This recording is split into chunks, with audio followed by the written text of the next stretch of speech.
क्या आपको पता है कि इंडिया के 90% लोग अपने टर्म इंश्योरेंस पर ज़्यादा प्रीमियम पे कर बैठते हैं। ये इसलिए क्योंकि मेरे हिसाब से टर्म इंश्योरेंस एक टर्म्स एंड कंडीशंस का गेम है और ज़्यादातर लोग ये टर्म्स एंड कंडीशन नहीं समझते हैं। तो पिछले कुछ दिनों से मैंने और अपनी टीम ने बैठकर ये सारी टर्म्स एंड कंडीशन पढ़ ली, जिसके बाद हमें ये समझ में आया कि एक आम आदमी कम से कम कॉस्ट में सबसे बेस्ट टर्म इंश्योरेंस खरीद सकता है और ये जो 90% लोग गलतियां कर रहे हैं वो उससे बच सकते हैं और कम से कम प्रीमियम पे करके बेस्ट इंश्योरेंस पा सकते हैं। इन टर्म्स एंड कंडीशन को पढ़ने के बाद सबसे शॉकिंग चीज ये हुई कि हमें ये पता चला कि आपको कभी भी टर्म इंश्योरेंस में क्रिटिकल इलनेस राइडर नहीं लेना चाहिए, एक्सीडेंटल डिसेबिलिटी राइडर भी नहीं लेना चाहिए और ऐसी कई सारी चीज़ें आपको नहीं करनी चाहिए जो जनरली लोग कर बैठते हैं। इसके बारे में मैं बहुत डिटेल में बात करूंगा क्योंकि इन सारी टर्म्स एंड कंडीशन के कंक्लूजन को आज हम बताने वाले हैं, जिससे आपके लिए टर्म इंश्योरेंस पिक करना बहुत ही आसान हो जाएगा। मैं समझता हूँ कि आप में से बहुत सारे लोगों के पास उतना टाइम नहीं रहता है इन चीज़ों को समझने का, तो इसीलिए इस वीडियो को आप एक अल्टीमेट टर्म इंश्योरेंस गाइड समझ सकते हैं। तो इस वीडियो को देखने के बाद आपको और कुछ टाइम इन्वेस्ट करने की जरूरत नहीं पड़ेगी। और हाँ, इस वीडियो को आप आपके घर के जो डिसीजन मेकर है उनके साथ जरूर शेयर कीजिए, क्योंकि टर्म इंश्योरेंस खरीदते टाइम जो सवाल उनको पूछने चाहिए उनके बारे में उनको पुख्ता जानकारी हो, ताकि बेस्ट से बेस्ट प्रीमियम वो कम से कम कॉस्ट में ले सके और उससे वो बहुत सारा पैसा बचा सकते हैं। नमस्कार, मैं प्रसाद आपका आज के इस वीडियो में स्वागत करता हूँ। आगे बढ़ने से पहले एक बहुत इंपॉर्टेंट चीज आपको बताता हूँ कि ये दुनिया और लाइफ दोनों भी बहुत अनसर्टन है। इसका एक एग्जाम्पल मैं आपको दे देता हूँ। अभी 2-3 दिन पहले क्या हुआ कि मेरा जो डिस्ट्रिक्ट है बुल्डाना, उसके पास से समृद्धि महामार्ग जाता है। अब वहाँ पे 2-3 दिन पहले क्या हुआ कि रात के 1:30 बजे एक ट्रैवल जो पुणे की तरफ जा रही थी उसने डिवाइडर को ठोक दिया। उसके बाद वो पलट उस डायरेक्शन में गई जिस डायरेक्शन में डोर था, यानी जो अंदर के लोग थे वो बाहर नहीं निकल पाए। वो इतनी तेज़ी से गिरी कि उसकी जो डीजल की टंकी थी वो फट गई और उसकी वजह से लगभग 26 लोगों की जानें चली गई। अब उसमें से ही एक पर्सन वो थे जो पुणे में जॉब करते थे और अपने माता पिता से मिलने अपने होम टाउन गए थे, लेकिन सैडली उनकी भी इस एक्सीडेंट में डेथ हो गई और उनके जो माता पिता है जो पूरी तरह से उन पर फाइनेंशियली डिपेंडेंट थे, अब उनके सामने ये सवाल है कि बची हुई जिंदगी आखिर कैसे निकाले। तो कहने का तात्पर्य यह है कि जिंदगी में कई सारी चीजें अनसर्टन होती है, तो इसलिए एक प्लेन टर्म इंश्योरेंस होना बहुत जरूरी है ताकि जो लोग आप पर डिपेंडेंस है उनको कोई प्रॉब्लम ना हो। चलिए तो इन सारी चीजों को प्रैक्टिकली समझते हैं। तो एक टर्म इंश्योरेंस खरीद कर देखते हैं और फिर स्टेप बाय स्टेप ये सारी चीजें आपको समझाते हैं। तो जनरली हम पॉलिसी बाजार यूज करते हैं इंश्योरेंस कंपेयर करने के लिए। तो यहाँ पर बेसिक डिटेल डालने के बाद मेरे लिए ये कुछ टर्म इंश्योरेंस सामने आए। अब यहाँ पर आप देख सकते हैं कि 1 करोड़ का कवर मुझे चाहिए टर्म इंश्योरेंस में और उसके लिए मुझे कितना प्रीमियम यहाँ पर पे करना पड़ेगा। तो जनरली लोग 2 चीज़ें करते हैं कि इसमें से सबसे कम प्रीमियम जहाँ पर है वो सिलेक्ट करेंगे, या फिर जहाँ पर क्लेम सेटलमेंट रेशियो सबसे ज़्यादा है वो पिक करेंगे, या फिर दोनों का कॉम्बिनेशन होगा। लेकिन आपको बता दूं कि ये दोनों भी सही तरीके नहीं हैं। लेकिन क्यों? ये सही सवाल है, क्योंकि क्लेम सेटलमेंट रेशियो मैनिपुलेट हो सकता है। जैसे कि एग्जांपल आपको बता दूं, मान लेते हैं कि कंपनी के पास 10,000 क्लेम्स आते हैं और उन 10,000 में से 9,900 क्लेम्स जो है वो छोटे छोटे हैं, उनकी अमाउंट बड़ी नहीं है। लेकिन जो 100 क्लेम्स से बाकी बचे हुए उनकी अमाउंट बहुत बड़ी है। तो अगर कंपनी वो सारे 99 क्लेम्स सेटल करती है लेकिन 100 में से एक भी नहीं करती है, तो भी कंपनी का क्लेम सेटलमेंट रेशियो आपको 99% ही दिखेगा, यानी कि आपको लगेगा कि ये तो बहुत अच्छा है। दूसरा प्रॉब्लम क्लेम सेटलमेंट के साथ ये है कि जनरली आप सिर्फ पिछले 1 साल का या 2 साल का क्लेम सेटलमेंट देखते हो, जो कि बिल्कुल भी गलत है।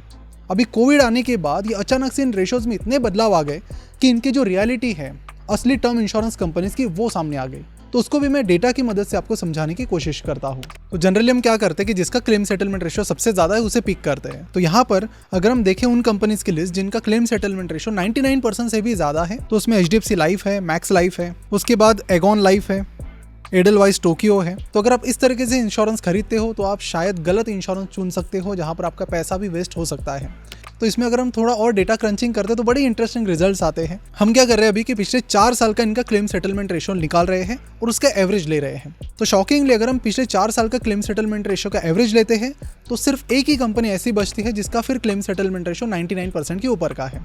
यानी पिछले 1 साल में तो बहुत सारी है, लेकिन पिछले 4 साल में अगर हम कंसिस्टेंसी की बात करें तो उसमें सिर्फ एक ही इस क्राइटेरिया को क्लियर कर पाती है। लेकिन जैसे कि मैंने आपको कहा कि क्लेम सेटलमेंट रेशियो एक बेस्ट क्राइटेरिया नहीं है, क्योंकि यह मैनिपुलेट भी होता है। तो उसके लिए आप दूसरा रेशियो इस्तेमाल कर सकते हैं। एक और फिल्टर आपको लगाना है जिसका नाम है अमाउंट सेटलमेंट रेशियो। यानी कि अगर किसी इंश्योरेंस कंपनी के पास 1000 करोड़ के क्लेम्स आए हैं तो उन 1000 करोड़ में से कितने रुपए के क्लेम सेटल हुए। तो इसमें अमाउंट में आपको और ज़्यादा क्लैरिटी आएगी, क्योंकि यहाँ पर मैनिपुलेशन नहीं हो सकता, जो कि क्लेम सेटलमेंट में मतलब नंबर ऑफ क्लेम्स में हमने देखा कि ऊपर नीचे किया जा सकता था। एक और इंटरेस्टिंग चीज़ आपको बताता हूँ कि जिस एडलवाइस का पिछले साल का क्लेम सेटलमेंट रेशो 99% के ऊपर था, उसका पिछले 4 साल का जो क्लेम सेटलमेंट रेशो है वो निकल कर आता है 93.59%। यानी सिर्फ एक साल का देखेंगे तो ये सही पिक्चर नहीं है, आपको रियल पिक्चर नहीं दिखेगी, काफ़ी ज़्यादा फर्क आपको दिख सकता है अगर आप पिछले 4-5 साल का सिर्फ एनालिसिस करते हैं तो। अब अगर हम अमाउंट सेटलमेंट रेशो पर नजर डालते तो एक शॉकिंग चीज़ ये दिखती है कि 2020-21 जो कि कोविड का पीरियड था, उस पर्टिकुलर टाइम में अमाउंट सेटलमेंट रेशो में काफ़ी जगह पर डीप आया है। जैसे कि टाटा एआई की बात करें तो सिर्फ 2020-21 को अगर छोड़ा जाए तो बाकी 3 सालों में उनका अमाउंट सेटलमेंट रेशो 95% के आसपास आता है, लेकिन उस एक साल में बहुत ज़्यादा डीप देखने मिला, जिसकी वजह से उनका एवरेज भी खराब हो गया और आपको भी एक क्लैरिटी आई कि ऐसे टाइम में भी कौन कौन सी ऐसी कंपनीज हैं जिन्होंने बेटर अमाउंट सेटलमेंट दिए हैं। ऑफ कोर्स 2020-21 एक टेस्टिंग टाइम था कई सारी इंश्योरेंस कंपनीज के लिए, तो उस साल को अगर हम बारीकियों से देखेंगे तो और बेटर सिलेक्शन हम कर पाएंगे। आईसीआईसीआई के केस में भी हम देखते हैं तो 2020-21 में हमें थोड़ा डीप नजर आता है। सेम चीज़ एसबीआई लाइफ के बारे में हमें देखने मिलती है, सेम चीज़ एचडीएफसी के बारे में भी देखने मिलती है, जहां पर बाकी सालों का एवरेज 91% के आसपास आता है, तो 2020-21 में उनका अमाउंट सेटलमेंट रेशो सिर्फ 80% था। तो यहाँ पर देख सकते हैं आप कि सिर्फ 2-3 ही ऐसी कंपनीज हैं जिनका क्लेम सेटलमेंट भी काफ़ी कंसिस्टेंट है और उनका अमाउंट सेटलमेंट भी काफ़ी कंसिस्टेंट है। तो आई होप इन 2 चीज़ों से आपको एक बेटर आइडिया तो आ ही चुकी होगी अब कि कौन सा हमें लेना है इंश्योरेंस, तो उसके बारे में मैं ज़्यादा बात नहीं करूँगा। एक और चीज़ होती है जो आपको जनरली देखनी होती है, वो होती है सॉल्वेंसी रेशो। कई बार क्या है कि बहुत सारे लोग आपको बताते हैं कि जो प्राइवेट इंश्योरेंस कंपनीज हैं वो ज़्यादा रिस्की होती है, वो बंद हो जाएगी, ये हो जाएगा, लेकिन जनरली IRDAI जो कि इंश्योरेंस रेगुलेटर है इंडिया में, वो भी बड़ी स्ट्रिक्ट है इस मामले में। वो चाहते हैं कि किसी को भी, अगर आपने किसी से इंश्योरेंस निकाला है तो आप कभी भी फंसे ना, कभी भी आपका पैसा ना चला जाए, तो इसीलिए वो सॉल्वेंसी रेशो मेंटेन करने के लिए बोलते हैं इन इंश्योरेंस कंपनीज को। यानी कि मान लेते कि अगर किसी कंपनी ने 1000 लोगों को 1-1 करोड़ का टर्म इंश्योरेंस का कवर बेचा है, यानी उनकी टोटल अमाउंट कितनी हो गई, टोटल 1000 करोड़ का यानी उन्होंने कवर बेचा है, तो उनको मिनिमम 1500 करोड़ रुपए साइड में रखने पड़ेंगे। यानी वो है सॉल्वेंसी रेशो जो इंडिया में 150% है, यानी कि जितने का भी इंश्योरेंस कवर आप बेचेंगे उसका 150% आपके पास साइड में रिजर्व होना चाहिए। अब इंडिया में अगर हम देखें तो इस लिस्ट में आप देख सकते हैं लगभग जितनी भी कंपनीज हैं इंडिया में अच्छे खासे मार्जिन से ये रेशो वो मेंटेन कर रही है। और आपको एक कुछ एग्जांपल्स भी बताता हूँ इसके, कि हाल ही में हुआ ये था कि कुछ 3-4 साल पहले DHFL का स्कैम का इशू बाहर आ गया था, और DHFL का एक इंश्योरेंस भी था, लाइफ इंश्योरेंस भी था, DHFL प्रीमेरिका, और DHFL प्रीमेरिका जनरल इंश्योरेंस भी था। तो फिर IRDAI ने इसमें एंट्री की, उन्होंने ये देखा कि जो लोग हैं उनका कोई नुकसान नहीं होना चाहिए, तो यहाँ पर DHFL प्रीमेरिका की जो भी 2 इंश्योरेंस कंपनी थी, दोनों के पास भी अच्छा खासा सॉल्वेंसी रेशो मेंटेन था, तो इसीलिए उन्होंने एक को जो जनरल इंश्योरेंस है उसे बेच दिया गया नावी को, सचिन बंसल की कंपनी को, जो कि फ्लिपकार्ट के फाउंडर हैं। तो जो दूसरा था DHFL प्रीमेरिका लाइफ इंश्योरेंस कंपनी, उसमें DHFL का जो स्टेक था वो बाद में इनडायरेक्टली पीरामल ग्रुप ने खरीद लिया। ठीक है, तो इस तरह से उन्होंने मेक श्योर किया कि जो इंश्योरेंस जिन्होंने खरीदा है उनको कुछ ना हो, तो इसीलिए आपको सॉल्वेंसी रेशो भी देखना चाहिए।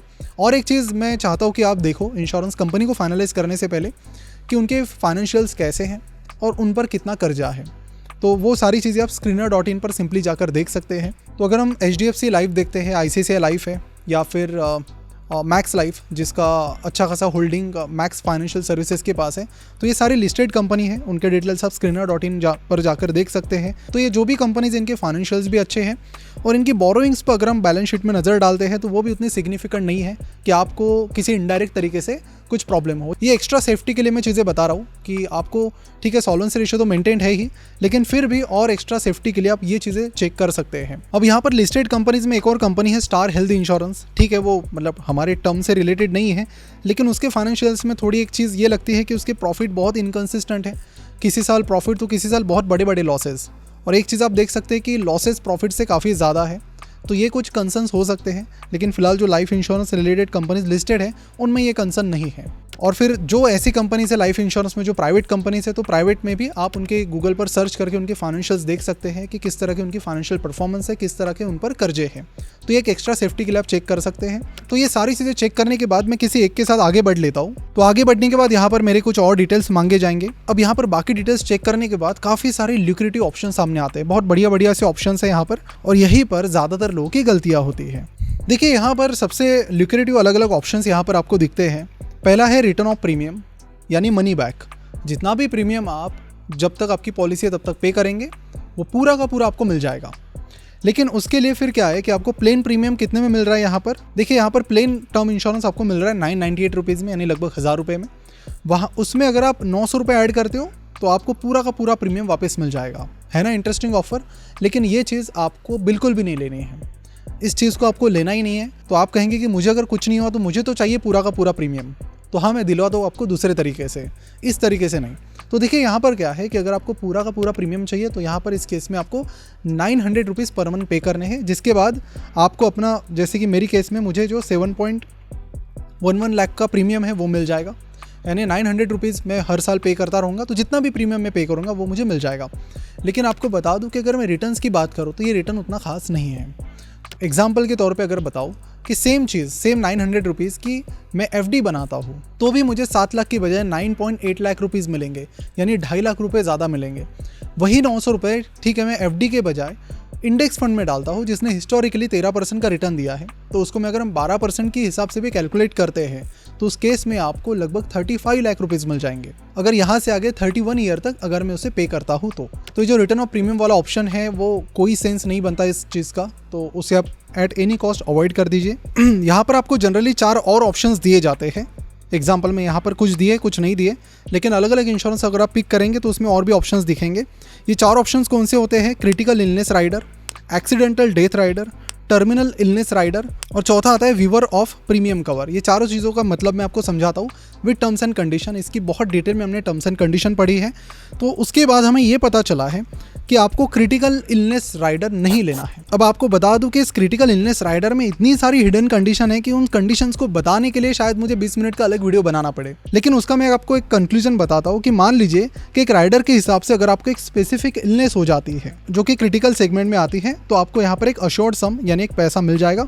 लेकिन जब आप इस राइडर की कंडीशंस चेक करेंगे तो आपको बार बार यहाँ पर 2 वर्ड्स का इस्तेमाल इन्होंने किया है कि स्पेसिफिक सेवरिटी, यानी कि अगर आपको कोई बीमारी होती है, ठीक है, तो कौन से सेवरिटी का वो है। अगर वो स्पेसिफिक सेवरिटी से कम है तो आपको पैसा नहीं मिलेगा, अगर वो स्पेसिफिक सेवरिटी में आएगा तो ही आपको पैसा मिलेगा। और अब ये स्पेसिफिक सेवरिटी डिसाइड कौन करेगा? ये करती है इंश्योरेंस कंपनीज। तो मैं ये नहीं कह रहा हूँ कि इंश्योरेंस कंपनीज यहाँ पर कुछ गलत करेगी, लेकिन देयर आर हाई चांसेस कि कई बार ऐसा हो सकता है कि जानबूझकर सेवरिटी को कुछ ऐसा रखा गया कि जो आपके फेवर में ना हो और ऐसे में आपको बेनिफिट ना मिले उसका, क्योंकि इसमें टर्म्स एंड कंडीशन में ये वर्ड कई बार यूज़ हुआ है कि स्पेसिफिक सेवरिटी का ही होना चाहिए। ऐसा नहीं कि आपको कुछ हो गया तो मिल जाएगा। तो यानी वो चीज़ होने के बाद भी बहुत सारी टर्म्स एंड कंडीशन क्लिक होगी तब जाके आपको पैसा मिलेगा। ऐसे एक होता है एक्सीडेंटल डिसेबिलिटी राइडर। यहाँ पर क्या है कि एक्सीडेंटल डिसेबिलिटी जो भी एक्सीडेंट होने के बाद, जैसे आपका हाथ काम नहीं कर रहा है, पैर काम नहीं कर रहे, तो उसके अगेंस्ट में आपको पैसा मिलेगा। लेकिन यहाँ पर बहुत ही डिफिकल्ट टर्म्स एंड कंडीशन है। आपको 1 पैर टूटा तो 10% मिलेगा, 2 पैर टूटे तो 20% मिलेंगे। तो यहाँ पर बहुत शब्दों के खेल में आप कहीं ना कहीं फंस जाएंगे टर्म्स एंड कंडीशंस में। तो इसीलिए ये जो भी चीज़ें हैं, इलनेस है या फिर डिसेबिलिटी है, एक्सीडेंटल डिसेबिलिटी, इसके लिए आप अलग से हेल्थ इंश्योरेंस ले लीजिए। लेकिन इसको टर्म में कई लोग कहते हैं कि क्यों अलग से फिर हेल्थ लेना है, टर्म में उसे ऐड करो, तो वो चीज़ आप बिल्कुल मत कीजिए, क्योंकि टर्म के साथ ना कई सारी चीज़ें बेची जाती है। जैसे हेल्थ की ये 2-4 चीज़ें हो गई, उसके साथ कई सारे लोगों को क्या है ना कि टर्म इंश्योरेंस मतलब उनको ऐसा लगता है कि पैसा वेस्ट है, तो वो लोग क्या करते हैं कि टर्म के साथ साथ उनको कई सारे लोग उन्हें यूलिप स्कीम चिपका देते हैं। यूलिप क्या होता है? यूलिप का फुल फॉर्म है यूनिट लिंक्ड इंश्योरेंस प्लान, जिसमें आपको इंश्योरेंस प्लस इन्वेस्टमेंट दोनों का पैकेज बेचा जाता है और ये बताया जाता है कि आपको 15% 18% के रिटर्न मिलेंगे। कई सारे लोग तो मैंने खुद ऐसे देखे हैं कि जो लिख कर देने के लिए तैयार है कि हम आपको 18% का रिटर्न देंगे। एक आपको वाकया बताता हूँ कि हमारी एक सब्सक्राइबर है, उनको ये बोला गया कि आपको 6 साल में 18% के हम रिटर्न देंगे और वो खुश हो गए कि 6 साल में 18 मतलब काफ़ी बड़ी अमाउंट हो जाएगी। लेकिन जब 6 साल हो गए तो उन्हें टोटल कुल मिलाकर 18% का ही रिटर्न मिला। जब उनको बाद में पता चला कि यहाँ पर हम फंस गए हैं। तो जनरली यूलिप में सेविंग अकाउंट से भी कम के रिटर्न मिलते हैं, तो एक इन्वेस्टमेंट के लिए एक बेटर ऑप्शन नहीं है।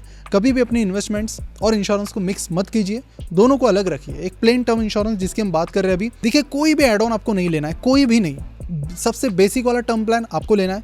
सबसे बेस्ट कैसे पिक करना है हमने ऑलरेडी बात की है, और हेल्थ वगैरह बाकी चीज़ों के लिए आपको अलग से एक हेल्थ इंश्योरेंस लेना है। तो ये चीज़ें आपको करनी है। अब देखिए 2 एड ऑन ऐसे हैं जो मुझे थोड़े बहुत वर्थ लगते हैं। वो पहला है टर्मिनल इलनेस राइडर, यानी कि अगर आपको ऐसी कोई बीमारी होती है जिसमें आपकी डेथ श्योर है, तो ऐसे केसेस में थोड़ी टर्म्स एंड कंडीशंस कम है, तो वहाँ पर आपको पैसा मिलने के चांसेस ज़्यादा है। और दूसरा है वीवर ऑफ प्रीमियम कवर, यानी कि अगर आपको एक परमानेंट डिसेबिलिटी आ जाती है तो आपका जो प्रीमियम है वो आपको पे करने की ज़रूरत नहीं है, फिर भी आपका जो इंश्योरेंस है वो चालू रहेगा। तो ये दो चीज़ें हैं जिसमें टर्म्स एंड कंडीशन कंपेरेटिवली बहुत कम है और इसमें मिलने के चांसेस भी ज़्यादा है। दोनों के अलावा आप किसी और में मत जाइए। तो कंक्लूजन में मैं आपको ये बता दूं, आपको क्या क्या देखना है। ज़्यादा फोकस क्लेम सेटलमेंट पर नहीं करना है, 1 साल का तो सिर्फ नहीं देखना है, जो कि जनरली 1 साल का ही जनरली डेटा नहीं होता है, तो आपको उसमें थोड़ा एनालिसिस करना पड़ेगा। तो हमारे इस वीडियो को आप सेव कर लीजिए, इसका पूरा डेटा आपको टाइम टू टाइम काम आएगा और उसके बाद उनका एवरेज वगैरह निकाल लीजिए, वहीं से आपको रियलिटी पता चलेगी, ट्रू पिक्चर पता चलेगा। और क्लेम सेटलमेंट के साथ साथ आप अमाउंट सेटलमेंट भी देखिए, बिकॉज क्लेम सेटलमेंट में कई बार थोड़ी बहुत मैनिपुलेशन हो सकते हैं। और फिर कुछ ऐसे ईयर्स है जिसमें मान लीजिए कि क्लेम ज़्यादा आए हैं, जैसे कोविड वाला टाइम पीरियड था, तो उसमें हमने देखा कि कुछ कंपनीज़ का बहुत डीप हो गया सेटलमेंट। तो आई थिंक वो भी एक क्वेश्चन मार्क है, वहाँ पर भी आपको पता चलेगा कि कौन सी कंपनी ख़राब टाइम में भी अच्छे से सेटल करके दे रही है, और वहीं से आपको एक सच्चाई भी पता चल जाएगी। तो इस तरह की चीज़ें आपको देखनी है, जो राइडर वगैरह मैंने आपको बताया। और जैसे कि मैंने आपको बताया कि क्रिटिकल इलनेस और एक्सीडेंटल डिसेबिलिटी, इनको आप अवॉइड कीजिए। इसमें पूरा गेम टर्म्स एंड कंडीशन का है, शायद उसमें ही फंस जाएंगे। उसके लिए आप अलग से हेल्थ इंश्योरेंस लीजिए। और आपको फिर से दोहराता हूँ कि इंडिया में ज़्यादातर लोग, 90% से ज़्यादा लोग प्लेन टर्म इंश्योरेंस नहीं खरीद रहे हैं। वो कई बार ऐसे एड ऑन्स ले रहे हैं, तो कई बार यूलिप की तरफ जा रहे हैं और इसमें उनका एक्स्ट्रा का प्रीमियम जा रहा है जो उनको पता ही नहीं चल रहा है। और फिर अगर आपको आपका ना प्रीमियम पूरा चाहिए, कुछ नहीं होता है, तो ऐसे केस में बेटर है कि जो उन इंश्योरेंस कंपनी को 800-900 देने के बजाय उसके आप SIP कर लीजिए या फिर उसे FD में डाल दीजिए। वहाँ पर बेटर पैसा बनेगा कंपेयर टू कि जो इंश्योरेंस कंपनी आपको देगी। तो आई होप इस अल्टीमेट गाइड ने आपके सारे सवालों के जवाब दे दिए होंगे। तो आप इसे अपने घर के जो डिसीजन मेकर हैं उनके साथ भी ज़रूर शेयर कीजिए, और इस वीडियो को शेयर करके अपने साथ रखिए कि जब भी आपको टर्म इंश्योरेंस लेना हो तो आप ले सके। लिंक मैंने नीचे डिस्क्रिप्शन में डाल रखी है पॉलिसी बाजार की, जहां से आप डायरेक्टली टर्म इंश्योरेंस खरीद सकते हैं और कई सारे ऑप्शंस कंपेयर करके सबसे बेस्ट ऑप्शन पिक कर सकते हैं। यहाँ पर आपको काफ़ी सारा डेटा भी मिल जाता है और बाकी डेटा आपको हमारे वीडियो से मिल जाएगा। तो आई होप कि इसके बाद आपको और टाइम इन्वेस्ट नहीं करना पड़ेगा टर्म इंश्योरेंस से रिलेटेड चीज़ों में।